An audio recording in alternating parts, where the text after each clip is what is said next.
올 3월 14일 청도에 산불이 났지요. 이 산불을 시작으로 전국에 동시다발적으로 정말 엄청난 규모의 산불이 일어났습니다. 우리나라 역사상 가장 큰 산불이다.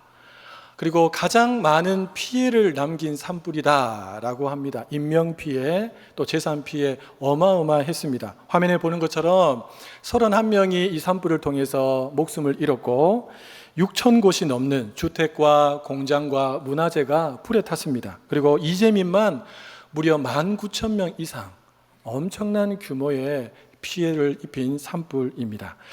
여러분, 산불이 무서운 것은 불을 다 껐다고 생각했는데 어느 순간 보면 다시 또 불이 타오르는 것입니다.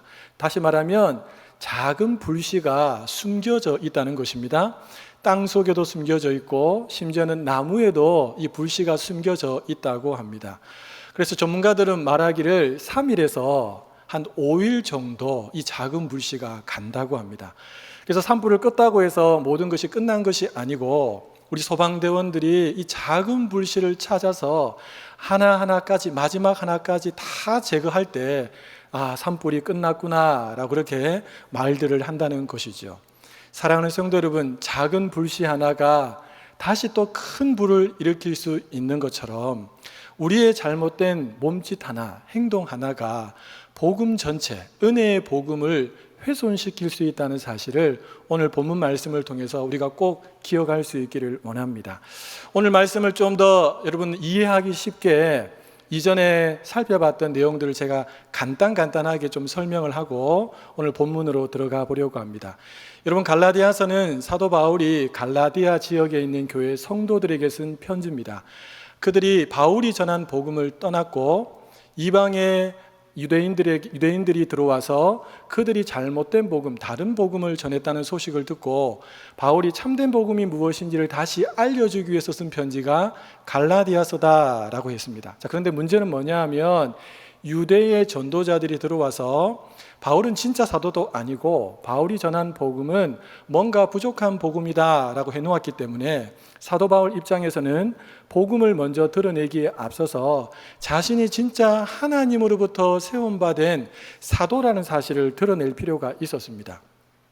그래서 사도 바울이 크게 세 가지를 밝혔다라고 했습니다. 첫 번째는 그가 예수님을 만난 이후에 회심의 경로를 밝혔고, 두 번째는 그가 3년 만에 예루살렘으로 올라가서 베드로와 야고보를 만났다는 사실을 밝혔고, 마지막 세 번째는 유대에 흩어져 있는 여러 교회들에 찾아갔지만 그들이 자신의 얼굴을 알아보지 못했다라는 사실을 밝혔다고 합니다. 이 모든 세 가지의 일들은 내가 사람으로부터 말미암은 것이 아니고 예수 그리스도의 계시로부터 내가 복음을 받았다는 사실을 드러내는 일이었습니다.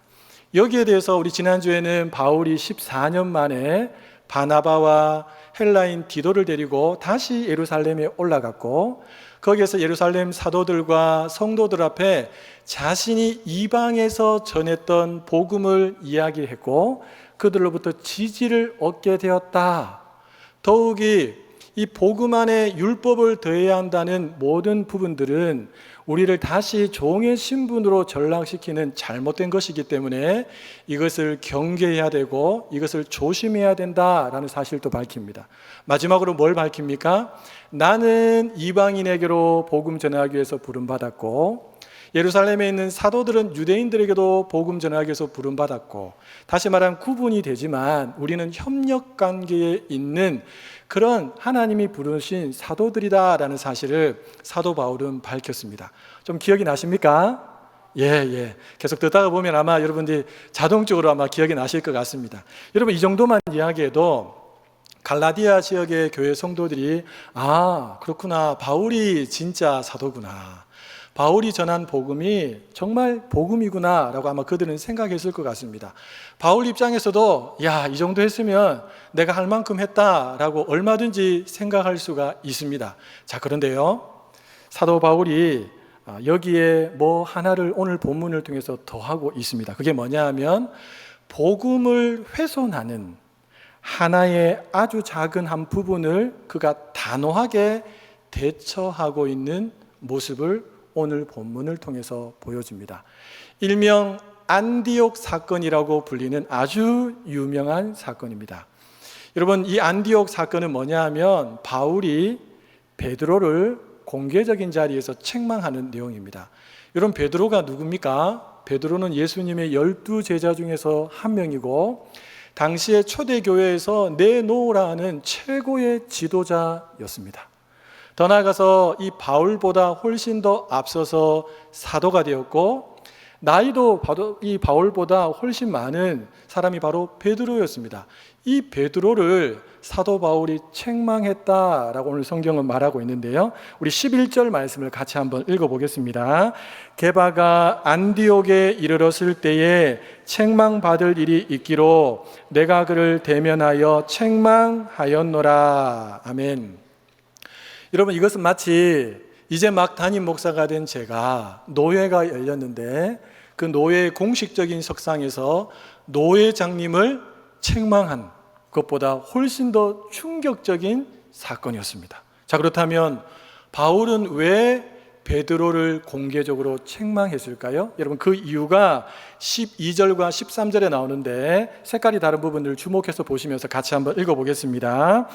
야고보에게서 온 어떤 이들이 이르기 전에 게바가 이방인과 함께 먹다가 그들이 오매 그가 할례자들을 두려워하여 떠나 물러가매 남은 유대인들도 그와 같이 외식하므로 바나바도 그들의 외식에 유혹되었느니라. 아멘. 상황이 이렇습니다. 여러분, 베드로가 예루살렘에서 안디옥 교회로 내려온 것 같아요. 그리고 거기에서 뭘 했느냐? 안디옥 교회 이방 그리스도인들과 함께 식사를 하고 있었습니다. 그런데 예루살렘에서 내려온 아마 강경 유대인이었던 것 같아요. 그들이 내려왔다는 소식을 듣자마자, 그들이 온다고 하는 이야기를 듣자마자 베드로가 두려워하여서 급하게 그 식탁 자리에서 떠났다는 것입니다. 이 베드로만 떠난 것이 아니고 베드로를 따르던 유대인들도 함께 떠났고, 더군다나 충격적인 것은 바울과 함께 복음 전도까지 다녔던 그 바나바가 유혹받았다라고 성경은 기록하고 있습니다. 여러분, 12절에 보시면 함께 먹다가 라고 하는 말이 나옵니다. 이 말은 미완료 시제 동사입니다. 그러니까 쉽게 말하면 한 번 먹은 것이 아니라는 것입니다. 계속해서 자주 이방인들과 베드로가 함께 식탁 교제를 했다는 것을 의미합니다. 우리는 이게 무슨 큰 문제가 되나? 라고 생각할 수 있을지 모르겠지만 당시의 문화 속에서 이것은 굉장히 어려운 문제였습니다. 왜냐하면 여러분, 유대인들이 지키는 율법에는 정결의식이 있었습니다. 그 중에서 음식과 관련된 정결의식이 굉장히 많이 있는데요, 거기에 보면 어떤 내용이 있냐니까 하나님을 모르고 율법을 무시하는 그 이방인들과 함께 식사를 하는 것은 자기 자신을 죄 있다라고 하는 것이다 라고 하는 정결의식이 있었다는 것입니다. 그러니까 이 베드로 입장에서는 복음을 통해서 얼마든지 자유로운 것 같은데 이 정결의식이 강경 유대인들이 내려온다는 소식에 의해서 발동이 되기 시작하면서 그 자리를 떠나게 되었다고 우리가 짐작해 볼 수 있겠지요. 사랑하는 여러분, 그러면 베드로는 어떻게 자주 이방인들과 함께 계속적으로 식탁 교제를 할 수 있었을까요? 사도행전 10장에 보면 여러분, 우리가 잘 아는 이방인 고넬료 가정이 전체가 다 복음을 듣고 회심하는 사건이 일어난 것을 잘 압니다. 여러분, 이 사건에 하나님께서 누구를 보내셨습니까? 베드로를 보내셨죠. 베드로가 이 고넬료 가정 전체의 회심 사건을 보면서 하나님이 주시는 중요한 교훈을 하나 얻습니다. 그게 뭐냐 하면 하나님은 사람을 외모로 보시지 않고, 여기서 외모라는 것은 하나님은 사람을 보실 때 유대인이냐 이방인이냐 이렇게 구분해서 보는 것이 아니고 하나님이 보시는 것은 그 사람 안에 하나님을 경외하는 믿음이 있느냐 없느냐, 이것으로 하나님이 사람을 보신다는 중요한 교훈을 베드로가 얻은 것입니다. 그래서 이 사건 이후로부터 베드로는 이방인들과 함께 식탁 교제하는 것에 대해서 전혀 거리낌 없이 행동을 했다는 것입니다. 자, 그런데 오늘 본문을 보니까 이 베드로가 유대에서 내려온, 예루살렘에서 내려온 야고보에게서 온 어떤 이들이 오자마자 두려워하면서 그 식탁 교제의 자리를 떠났다고 합니다. 어떤 신학자들은 그 식탁 교제는 단순한 식탁 교제가 아니고 성만찬의 자리였을 것이다 라고 합니다. 왜냐하면 1세기 당시에는 식탁 교제를 하면서 성만찬도 함께 진행했기 때문에 그렇죠. 왜 그 자리에 물러갔을까?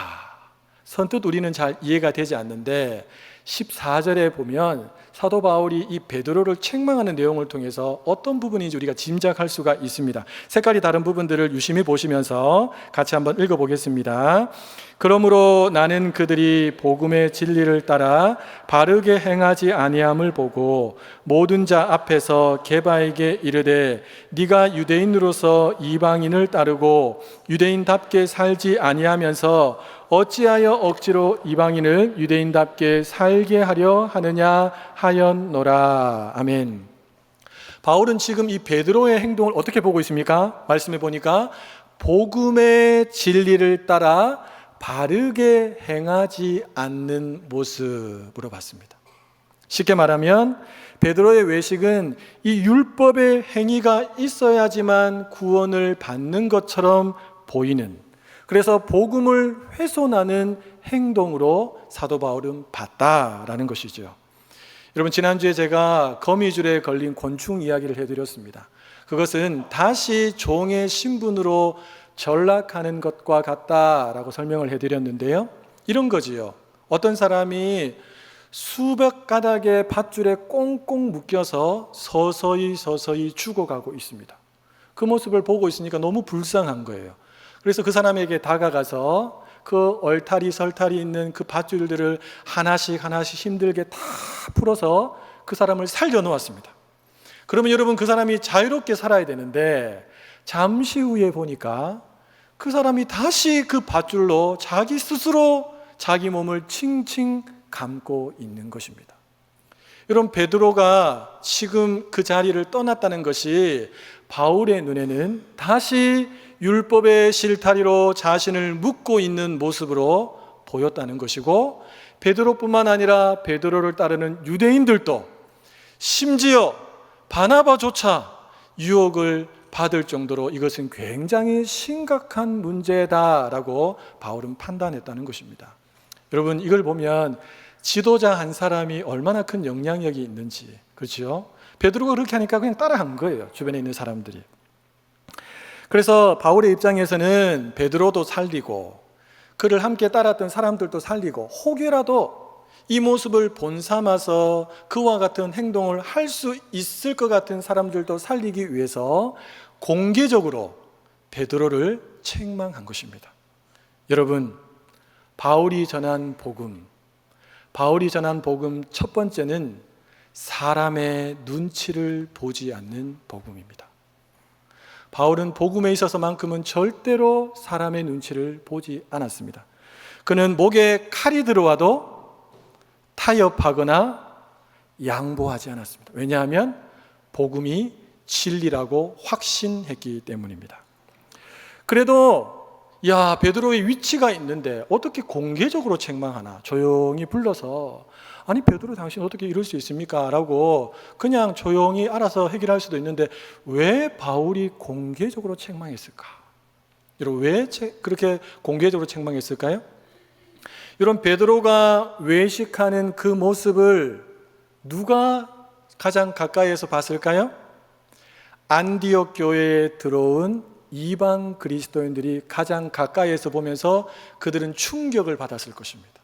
아니, 왜 갑자기 베드로가 식탁 자리에서 저렇게 두려워하면서 떠나지? 알고 보니까 이 베드로 안에 여전히 복음에 대해서 흔들리는 부분들이 있었다는 것을 알게 되면서 그들 또한 얼마든지 흔들릴 수 있겠죠. 뿐만 아니라 안디옥 교회는 유대 그리스도인들이 세운 교회이기 때문에 그들 안에 여전히 강경 유대인들이 있었습니다. 그러니까 예수 그리스도를 믿는 믿음뿐만 아니라 아무래도 율법을 지켜야 되는데, 할례를 지켜야 되는데 라고 하고 생각하는 사람들이 여전히 그 안에 있었다는 것입니다. 그러니까 여러분, 이 문제를 공개적으로 해결하지 않으면, 이미 다 알고 있기 때문에 공개적으로 해결하지 않으면 복음이 지나갈수록, 시간이 지나갈수록 크게 훼손될 수 있다라고 바울은 판단한 것입니다.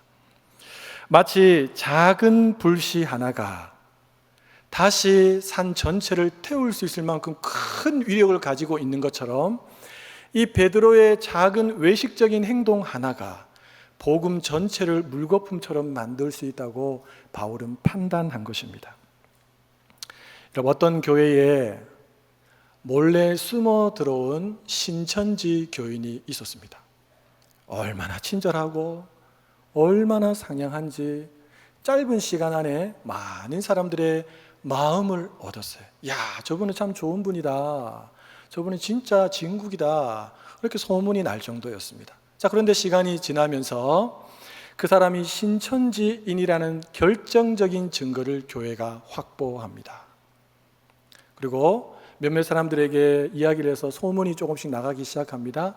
자, 그런데 그러면 교회 성도들이 당연히 그 사람하고 더 이상 관계를 하지 말아야 되는데, 성도들 중에 그래도 저 사람 그럴 사람은 아닌 것 같은데 라고 하는 사람도 있고, 그래도 나는 저 사람과 계속 교제해야지, 왜냐하면 사람이 너무 좋으니까 라고 하는 움직임들이 여기저기서 있었습니다. 여러분, 교회는 이 문제를 쉽게 덮고 지나갈 수가 없었어요. 그래서 교회가 두 가지 조치를 취합니다. 첫 번째 조치는 뭐냐 하면, 그 신천지 교인을 불러서 당신이 신천지 교인이라는 명백한 증거가 나왔으니까 이제 앞으로는 우리 교회에 절대로 오지 말고 우리 성도들도 절대 만나지 말라라고 하면서 출교를 명했습니다. 두 번째 교회가 취한 조치가 뭐냐 하면, 이 주일 예배 시간에, 그것도 광고 시간에 신천지 교인의 얼굴을 전 성도들이 보는 화면에 띄웠습니다. 그리고 성도들에게 이렇게 말했습니다. 사랑하는 성도 여러분, 이분은 신천지 교인이 확실합니다.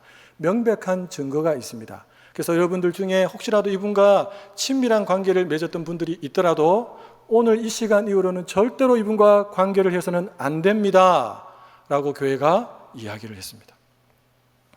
아니, 교회는 사랑이 넘치는 곳인데 어떻게 얼굴까지 띄우면서 그렇게 할 수 있나 라고 생각할 수 있겠죠.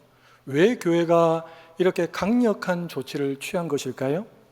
그렇지 않으면 이미 그분이 교회에 들어와서 많은 사람들과 관계를 맺어 놓았기 때문에 그로 인한 교회의 파장들을 예상한 것입니다.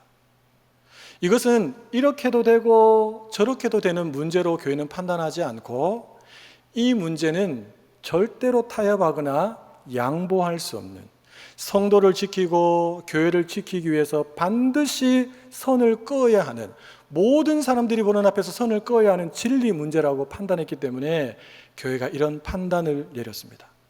여러분, 그 교회가 제가 몸담았던 대형교회입니다. 실제로 있었던 일입니다. 사랑하는 성도 여러분, 바울이 전하는 복음 두 번째는 오직 예수 그리스도를 믿음으로만 의롭다함을 얻는 것입니다. 오직 예수 그리스도를 믿음으로만 의롭다함을 얻습니다. 다른 어떤 것도 더하지 않았다는 것이죠. 여러분, 갈라디아서의 대표 구절인 2장 16절 말씀을 우리 같이 한번 읽어보도록 하겠습니다.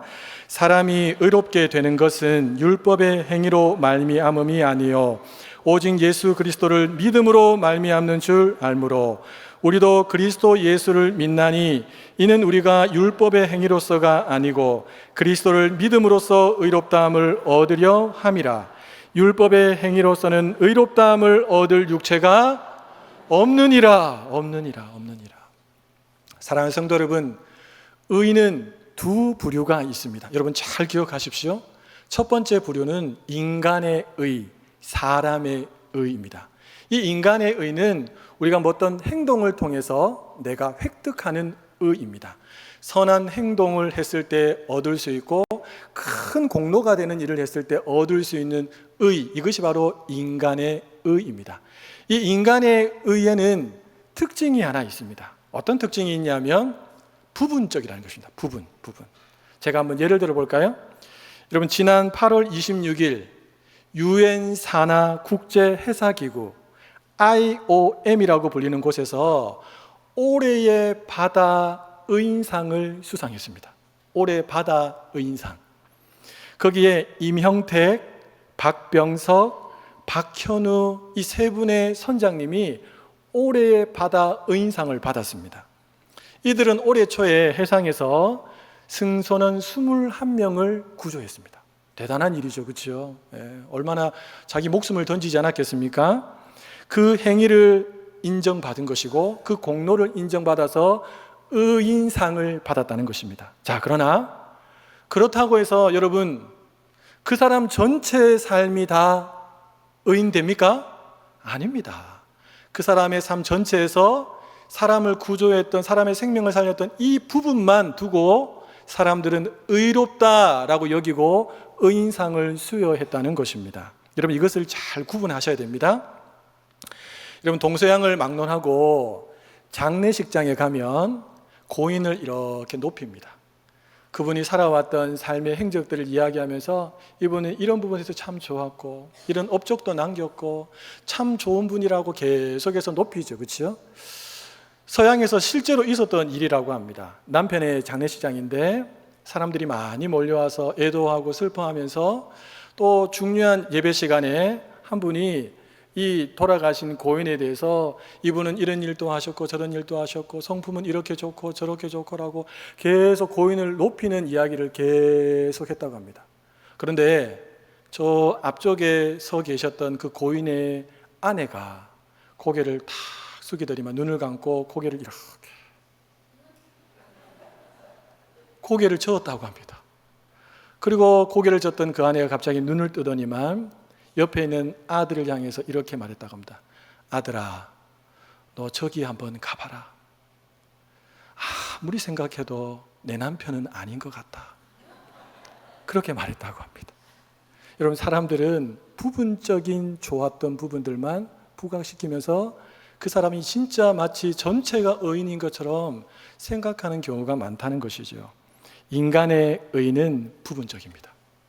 사람들에게는 부분적이라도 의롭다함이 보여지면 칭찬받을 수 있고 존경받을 수 있고 박수받을 수 있습니다. 그러나 전체를 보시는 하나님의 눈앞에서는 그 부분적인 의를 가지고는 하나님이 원하시는 의의 충만한 조건 가운데 들어갈 수가 없습니다. 여러분, 두 번째 의는 하나님의 의입니다. 성경은 복음 안에 하나님의 의가 나타났다라고 밝히고 있고, 이 복음은 예수 그리스도를 믿음으로써만 의롭다함을 얻는다, 이신득의를 주장하고 있습니다. 사도 바울도 오늘 이 갈라디아서 2장 16절에서 오직 예수 그리스도를 믿음으로써 의롭다함을 얻는다라고 말했습니다. 사랑하는 여러분, 하나님의 의는 전체적인 의인 줄로 믿습니다. 예수님을 믿는 그 순간 예수님의 의로움이 우리에게 전가되어서 우리의 모든 부분들을 덮어서 의롭다 여겨주시는 것인 줄로 믿습니다. 제임스 패커 목사님이라는 분이 십자가를 아는 지식이라는 책에서 이런 이야기를 했습니다.